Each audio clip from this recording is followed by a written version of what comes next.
I chatted with Chad Stewart of the DNR Wildlife Division the other day about Michigan's first online harvest report and the results of that 2022 survey. There was only room in Discovering for about 5 minutes of the interview, and Chad and I talked for over 30 minutes about the results, about hunter compliance, about the data they got and what they can do with that to help manage the deer herd in Michigan, and also how unsuccessful hunters can provide their feedback.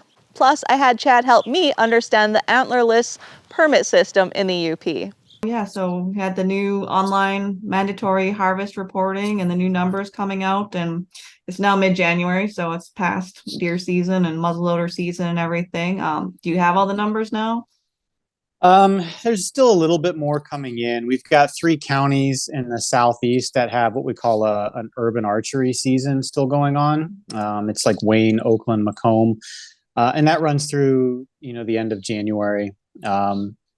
So it doesn't really contribute a whole lot to the final numbers. So for the most part, numbers are complete. But, we're still getting a few things trickling in here and there from that season, or we're even seeing a few reports here and there from in the middle of the season that, hunters are just finally getting around to doing it. But, I don't expect numbers to change a whole lot at this point. Okay. Let's downstate. Let's talk about the UP then. Yeah, sure. What were the final totals? Do you have those for the UP for the 2022 season? Yeah, let me get those pulled up now that my computer's functional. So I guess the first thing that's really important to understand is, I think this is going to be really good data. This is really going to be good information. But one of the things we have to do yet is what I'm calling like calibrating it. We know what the numbers are, but this is the first year of these numbers, and we don't necessarily know how they relate to previous years' estimates.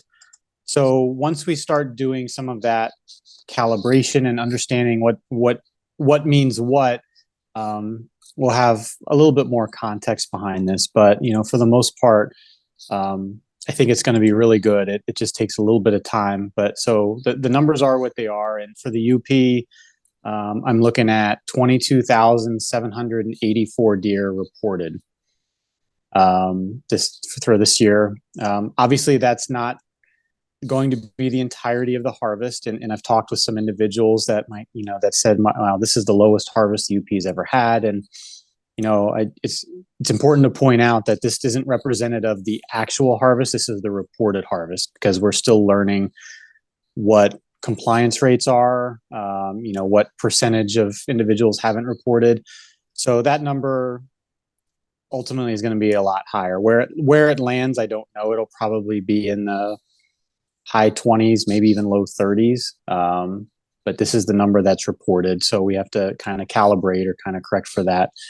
And that's a lot different than certainly what you would expect in the NLP or SLP, but proportionally, I think it's pretty consistent with what we've been expecting, and what we saw from those other 2 regions as well, in terms of what the previous expected harvest would look like, and then what the reported harvest. They're all sort of proportionally down about the same, which is encouraging, because I think that means that we're not seeing one region that's either over or underrepresented more so than another one.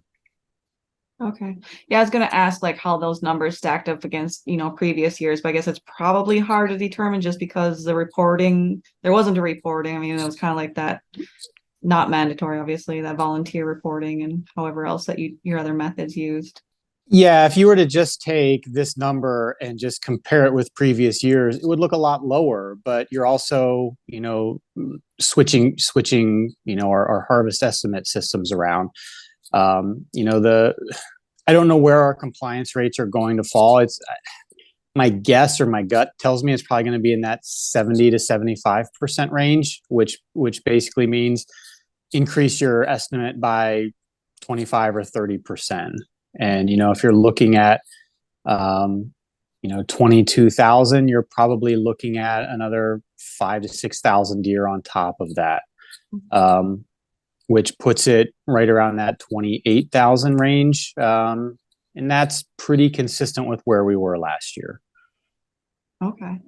And that would be a pretty consistent number with what we've experienced, statewide and in other regions. So we have about 302,000, just under 303,000 deer reported for the entirety of the state.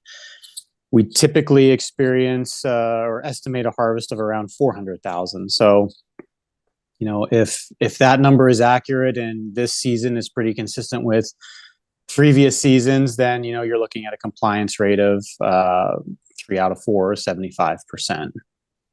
Okay. So that's why I think that the gut feeling is we're probably seeing close to about 3 out of every 4 deer, which for the first year that we're going through this is pretty great, honestly. Okay. That's what I was going to ask you, if you thought that was a good number. Have you had any feedback from people that have reported their deer using that new online function, as far as like the ease of use? And yeah, so actually one of our survey specialists, he started pulling together a lot of the comments because every deer that's reported, there's an opportunity for hunters to put in a comment, and he's got a system that sort of classifies each comment as what you would view as a negative comment towards the system, a positive comment towards the system, or a neutral comment. And by far, over, I think it's 80% or more of the comments were neutral. They were either not related to the system or didn't have anything to do with it. It was only about 4 or 5% of the comments that we received were negative, in terms of how things operated, but it was close to twice that were positive. So we think that it was largely supported, either neutral to supported by majority of the hunters. And of course, we're still working on and going to continue to try to communicate to those hunters who were reluctant to participate initially. So, and talk about the importance of that. And I hope that by sharing some of the data that we have, hunters start to see that there's a lot of good information, and their reporting matters, through this, in future years. right. That's what I mean, following, it's always kind of entertaining to follow the social media comments on some things, but everyone's like, what are they doing with all this information? I mean, I guess what are your plans with all this data and info that you're collecting? Yeah, well, the first thing, like I said, is we kind of have to understand what this data means, given it's the first year. I think there's a lot of good data here, and I think we're going to be able to translate that really well into, this coming year. We're working on deer regulations for the next 3 years. It's our cycle is up. It's going to take some time to sort of hone this system a little bit more and make sure we understand what the patterns are. But we've got more data now than we've ever had before. Like we've got daily harvest figures. We've got the connection between the harvest and the license type, which again we've never had before. I think there's going to be a lot more that we can do with this. We've got finer scale harvest data than we've ever had before, and I know that was controversial for a lot of hunters as well. That requirement to sort of drop a pin where your harvest was, and certainly we got some weird locations. Like we had some that were dropped on the North Pole or in the middle of Lake Superior or downtown Lansing, and we had some individuals that never moved the dot at all, the location at all. So it continued to stay right at the center of the county. But I think a majority of the people put it, and seemed to put it in a reasonable location that at least matched up with their county of harvest. So I think we're going to get relatively good data out of that, and if we can kind of confirm what that looks like, we'll be able to manage deer at a much smaller scale than we've ever been able to do before. So we'll be able to see trends that might be occurring in part of the county, that might be masked in other parts of a county or management unit, and we can try to account for that, in the future, with whether it's quotas or season availability or antlerless opportunities or whatever. So it's really now, the next couple months is about diving into this data, trying to interpret some of this and building up what that data looks like, and then translating it into recommendations based on the direction we want to manage our deer.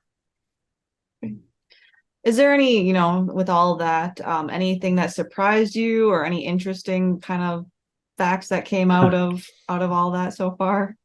Yeah, I'll be honest and say that a majority of the data that we got looked pretty consistent with what we have previously estimated, whether it's the proportion of harvest between the region, southern lower, northern lower, UP, the harvest that's based on the season, the breakdown of the harvest between antlered and antlerless deer. A lot of that information looked very similar to what we've always gathered before. The thing that was striking to me was now we have the ability to estimate, harvest or at least see what the reported harvest is on a day by day basis. And what's fascinating is that we had over 45,000 deer reported on opening day taken, which, opening day was a Tuesday, and Tuesdays aren't really ones you think of as your ideal opening date for firearm season. But we had 45,000 deer reported that opening day. And when I started thinking about it and looking at the numbers, the number of minutes and subsequent seconds that hunters had of daylight to shoot a deer that day, we actually had more deer harvested than there were seconds available for hunters to shoot deer that day. So that means that Michigan hunters killed one deer on average every, I think it's like 0.85 seconds that day of daylight. Wow. So, it's not something from a management perspective that is you're going to respond to, but, from a communication standpoint and how important opening day is in terms of the scope of management, it really puts it into context how popular and how widely participated in November 15th is. So I thought that was very interesting to me. That is very, especially like you said, given that it was a Tuesday, and you would think maybe, Yes. people weren't able to take off work. They maybe go, Friday, Saturday might have been a busier day, but it's still a holiday for Michigan, November 15th. Yep, November 15th is going to always be the king. Yeah. And it was by far head and shoulders above, the second harvested day, which is, November 16th. That was the day that the second most number of deer were reported harvested. So it's just pretty incredible. Nice. That's great. What does that tell you, like, about, like, say, the success rate of the hunters and, the amount of hunters out there that. Yeah, and that's a great question in that the online harvest reporting program right now does still have limitations in that we're only gathering information from successful hunters. Unsuccessful hunters are not required to report their time or their efforts or anything through that program. And that's why we are continuing to send out surveys for, at least the next couple of years. And we just had one hit hunters mailbox last week. And that is the type of information that helps us, estimate success rates, whether it's by unit or region, the amount of effort. So how many people are actually going out in each county and applying those efforts. So those are also really good management pieces that we need to understand the whole picture for deer management, not just the number of deer that are reported to us, but how many folks are out there, how many hunters are out there hunting, what kind of efforts they're applying. We also ask for satisfaction of your hunt, during that time. We could ask that when you're checking in deer, but it would lead to a biased response because you're only asking how happy were you with the hunt to successful hunters, Right. which would make us look good, but it's not necessarily truthful. We also have to ask that question for hunters who were not successful, and that might be a very different experience in terms of their level of satisfaction with the hunt. So, in order to properly manage, deer, we've got to get that information from not just successful hunters, but unsuccessful hunters as well. Well, this unsuccessful hunter only hunted one day. That was it. That's all I had time for. Yeah. Yeah, unfortunately, that's kind of what happens, I think, with, certainly a lot of young professionals that, it's really hard to get time out, and there might be all kinds of restrictions. And I think that's something that we've seen in some of our surveys too. And that's also been implicated for why sometimes you see a dip in hunter participation for individuals who are in their early to mid 20s, maybe even through their 30s, because they're building careers, building families. There's a lot of other things that are, limited in terms of time getting out. Whereas if you're in your 50s, 60s, maybe you have a lot more time, and you certainly have a lot more time to devote to some of your favorite pastime, which a lot of those individuals obviously, choose to spend that hunting. That makes sense. Yeah.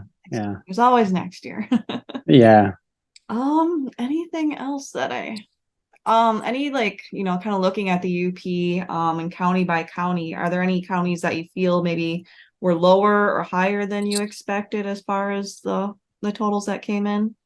Good question. I think they all kind of look about the same, and they are exactly what you would expect. Like, if you're familiar with the Upper Peninsula and know which counties or at least deer management units have the most deer, you would probably guess that. Well, I would guess that Menominee County probably has the highest reported kill. And if you guessed that, you are absolutely right. We had over 5,000 deer. Actually, it was about 5,400 reported from Menominee County alone.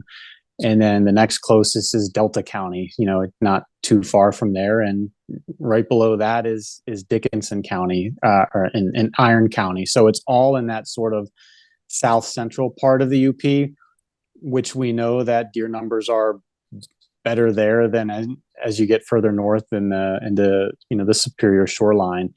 Not unsurprising, or not surprisingly, the Keweenaw had the fewest number of deer reported. I think it was 158. So, a far cry from Menominee County. But the exact locations and places where you would expect more deer to be reported lines up very much with where you would expect the harvest to occur based on our previous estimates, and just sort of what we know what deer harvest and where deer are in the UP, look like. So. Yeah. I looked through the numbers, and I live in Ontonagon County, and I think the total is 1,002 for antlered and antlerless. And Yep. Ontonagon was right around 1,000. Schoolcraft was a little bit behind that. Houghton was about 1,000. Mackinac County, not a high killing deer county, even though it's a really big county, 835. Luce has been seeing a sort of a downward trend in deer numbers, and it's along that Superior shoreline, and it was 315. So it's very much a gradient, in the UP from that gets better as you go from north to south. And I think most hunters familiar with the UP would know that and probably expect that. Good. Anything else that you feel is important for the public to understand about all of this? Only that, like I said, the surveys are going out right now. This is the reported harvest. It's not, we know it's not the actual harvest, and we'll try to account for compliance through our survey. So if you were able to get one of those sent to you, I would encourage them to fill that out. That goes into some of the correction that goes with it. It also provides us some of the information, like I said earlier, from the satisfaction piece of things, and your opportunity to, sort of provide input from a management standpoint. And then I guess the only thing I didn't mention is, this was our first year doing this. Mm-hmm. So, we certainly learned a lot. We think it performed well, but it's not going to stop us from sort of critically evaluating, things and trying to improve it for next year. So, we've got, I think, at least one and probably multiple meetings coming up here over the next coming weeks, at least internally, to discuss how things went and if there's any improvements or changes that we can make moving forward. But we will continue to use this method for reporting, into the future. But we're going to continue to work at it and try to make it better. So you would say overall that you got, the DNR is happy with how it all went and the results that have come through. Yeah, I think I can't speak for everybody, but from my standpoint, the data that came through, certainly a lot of data that came through. I think we're once we get into it, it's going to be really valuable stuff. And once we are able to sort of calibrate or correct for it, it's going to be great. So the hunters should be commended for their picking up of this. I did not hear any real issues with, the system performance, or people not being able to access it, from a widespread basis. Maybe one part of one day things were struggling, but I don't even think that was related to the system. I think that was something else what I heard. So I really have no complaints with how it performed or how hunters adopted it. So if you'd have told me last summer that we were going to have over 300,000 deer reported through this system in the first year, I would have made that deal instantly. Awesome. Well, good. Yeah. I guess one more question while I have you here. So as I'm looking at the numbers and the antler versus antlerless, I get a lot of questions on, especially me living in Ontonagon County, is how do people get doe tags or antlerless tags? I know I've read the book and I struggle with, how it's worded, I guess. Yeah, no, of course. And that's something we're going to look into this year. So I would talk about that. But the way we have the Upper Peninsula broken down really corresponds to what I would call the low snowfall, the mid snowfall, and the high snowfall zones. In the high snowfall zones, right now there's really no antlerless opportunities available. Once you're up into the Keweenaw, like I said, the northern parts of like Marquette, Luce County, places like that, part of Baraga, there's just no opportunities for antlerless harvest. And, I'll continue to revisit that, with our staff and our commissioners. But right now and last year, just no options. As you get into, I'll skip the mid snowfall zone because that's probably the most confusing one. Into the low snowfall zone, so places like Menominee and parts of Delta, Dickinson, Iron County, antlerless permits are widely available. You can pretty much buy them over the counter, so it's very straightforward. In the mid snowfall zone, we've broken things up east and west, and we call them deer management units 351 and 352, and they're both comprised of more traditional DMU that we've had and hunters are used to. There, because we feel like there's an opportunity to take some antlerless deer, but not open it up widely like we do in like 055 Menominee County. There still has to be some sort of restriction placed on it. What we've done is we conduct a lottery, but the lottery is not based on your individual antlerless license, but rather a complementary piece, which we're calling just a UP access permit. So that's what we restrict, and hunters apply for that. If they're successful and they get it, then that entitles them to use one of their deer licenses in that zone that they were drawn for. So if they were not successful in drawing that, and say they've purchased an antlerless license, they can travel to a place where antlerless harvest is able to be used, whether it's in the lower peninsula or down in Menominee County. But to hunt in those mid snowfall units, you have to have two things, which is one, the free access permit, which you're applying for, and two, the antlerless license. And they kind of go hand in hand. So one access permit entitles you to hunt for and tag one antlerless deer in that unit wherever you decide to hunt.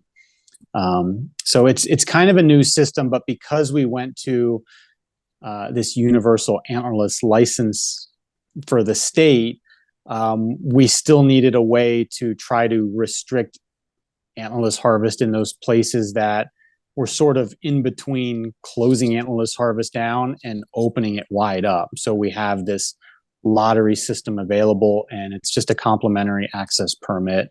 The other way we could do that is to still carve out unique deer management zones, and specific deer management unit licenses. But if you were drawn for that, then you're very much restricted to that. Now, if you are unsuccessful at drawing in that area, you can still purchase an antlerless license and just go anywhere else in the state. So we're trying to, I know it sounds confusing because I'm spending like 5 minutes explaining it, but we are trying to simplify things with the amount of antlerless licenses that we have. And before we went to this system, we had, I think, over 100 different antlerless types that people could buy. Now you really only have two. You've got a discounted license for 487, which is the TB management zone in the northern lower, and the rest of your state antlerless license. It's just that if you're hunting in one of those lottery limited zones, you have to have this corresponding access permit. Okay. And when do you have to apply for that access permit by? Oh, geez. It's in the summer. Okay. Yeah, it went along with our traditional lotteries, how we've always done it before. Like, everybody always used to apply for an antlerless license in the summer. I think it's like a July through August timeframe, and then you're notified sometime in mid-August about the success of that. It's the same general timeframe. And again, we have those decisions to make going into this year in terms of which units are included in that draw, if we're going to continue that draw a little bit more, and then what the quotas look like. So that's more of a conversation with, our field staff up there and maybe some of the stakeholders as well, and trying to understand what their interest and direction of movement for deer management looks like, as well as understanding the impacts of our current system and how they performed over the past 2 years. Okay. It can't, it took a while, but I'm grasping it better. Okay, no, it makes sense because I am in that middle zone. Yep. And so, and obviously that's new. So people here are like confused. Like one guy down the road is like, yes, I can shoot a doe. I'm like, no, you can't shoot a doe.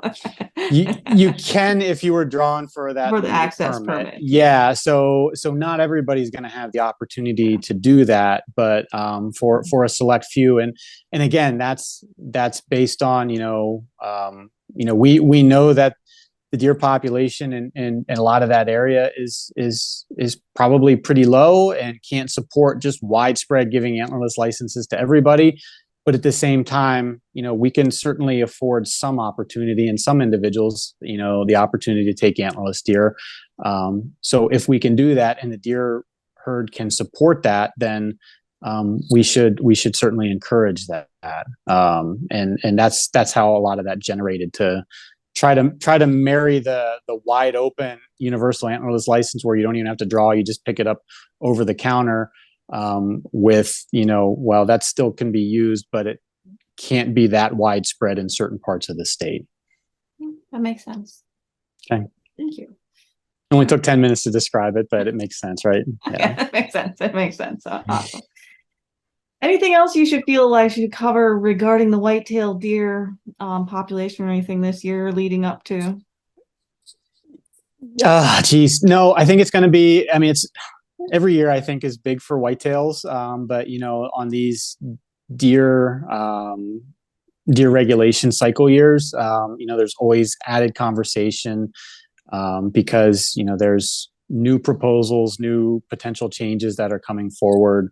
And we'll be discussing those with our Natural Resources Commission, I believe as early as April, but the finalized regulations will occur probably in June and maybe even July.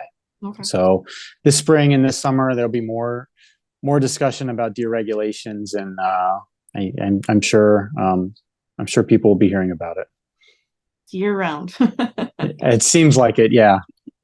Well, awesome. Thank you so much for your time and all of that information, and I'll have this on the air on Monday too, so that gets the word out right away about those surveys going out and asking people to fill those out and get those in. Yeah, that'd be great. And if you don't get a survey, you can go to michigan.gov/deer, And I think we have a button there that you can sort of fill out the same survey, but it's just online. So, yeah, if you get one in the mail, we prefer that you fill that out with the paper way. But if you don't get one, that's a great way to make your feedback known. Okay. Awesome. Great. Well, thank you very much. Thanks, Kristen. Good seeing you again.